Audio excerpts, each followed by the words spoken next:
दोस्तों, मैं आज बताने वाला हूँ हिमालय में उपस्थित एक ऐसी जगह के बारे में जिसके बारे में कुछ ही लोग जान पाए हैं। यानी कि इसका जो वर्णन है वो सभी ग्रंथों में मिलता है, परंतु इस जगह पर जाने योग्य इंसान वही होता है जो योग में परिपूर्ण और सिद्धियों को प्राप्त कर पाता है। इसके आगे सबसे पहले जिन्होंने मेरा चैनल सब्सक्राइब नहीं किया है वो सब्सक्राइब कर दें।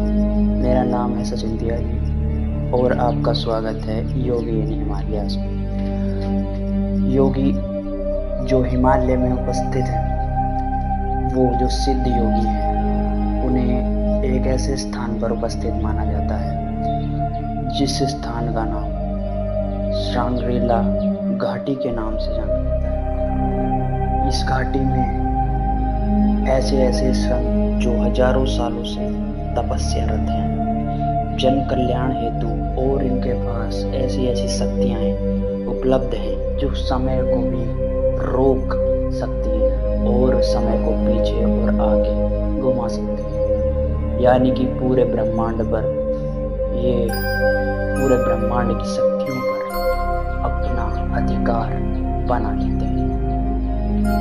इस प्रकार की साधना में विजयी होने के लिए इन्हें हजारों वर्षों तक तपस्या करनी पड़ती है।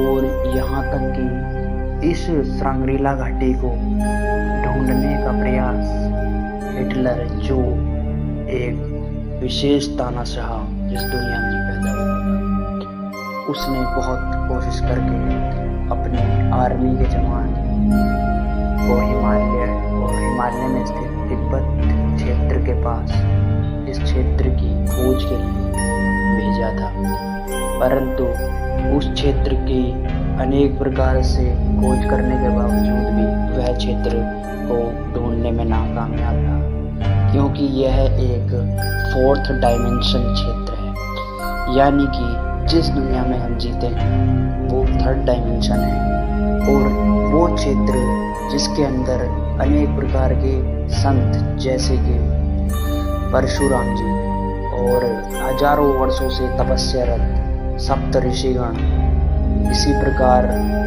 बहुत सारे श्रेणीगत जो संत थे जो विशेष प्रसिद्धियां प्राप्त और विशेष प्रकार की शक्तियां रखते थे, वो इस श्रृंगेला घाटी में वास करते हैं।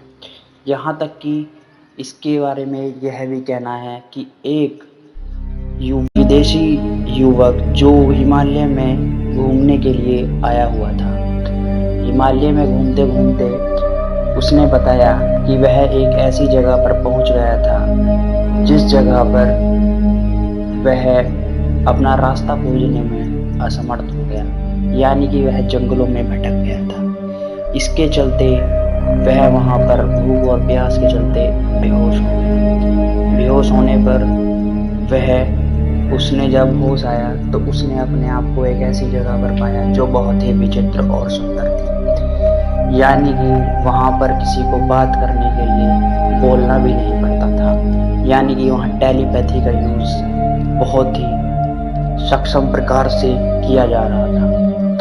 इस प्रकार के लोग वहां पर थे जिनकी 12-12 फीट हाइट थी।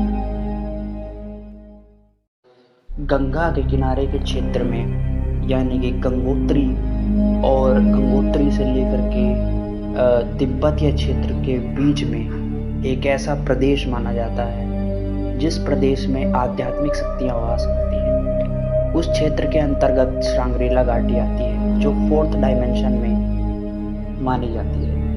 चौथा डायमेंशन जहां पर अनेक प्रकार की शक्तियां जो थर्ड डायमेंशन से अधिक विकसित होती है।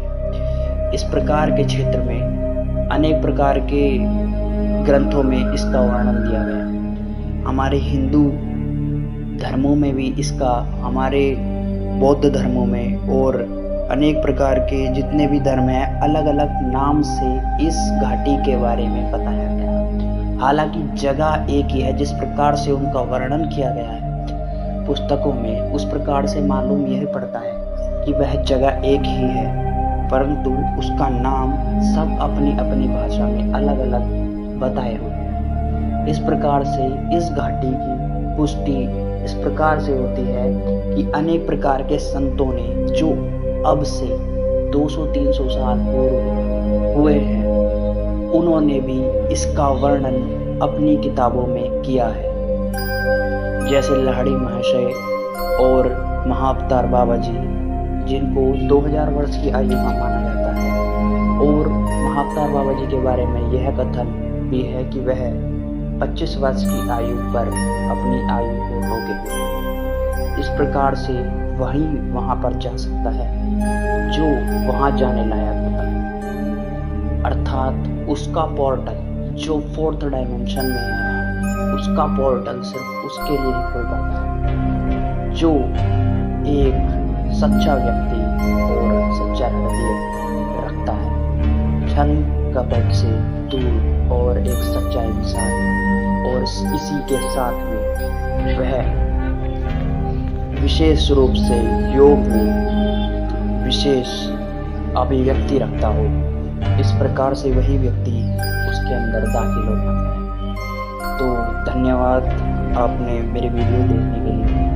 इस प्रकार से मैं आगे भी और वीडियो लाता रहूँगा और इससे भी अधिक मिस्टीरियस चीज़ें मैं आपको दिखाता रहूँगा। प्लीज़ मेरा चैनल सब्सक्राइब कर दीजिएगा। अगर आपको वीडियो पसंद आई हो तो लाइक एंड सब्सक्राइब कर दीजिएगा। Thank you. गंगा के किनारे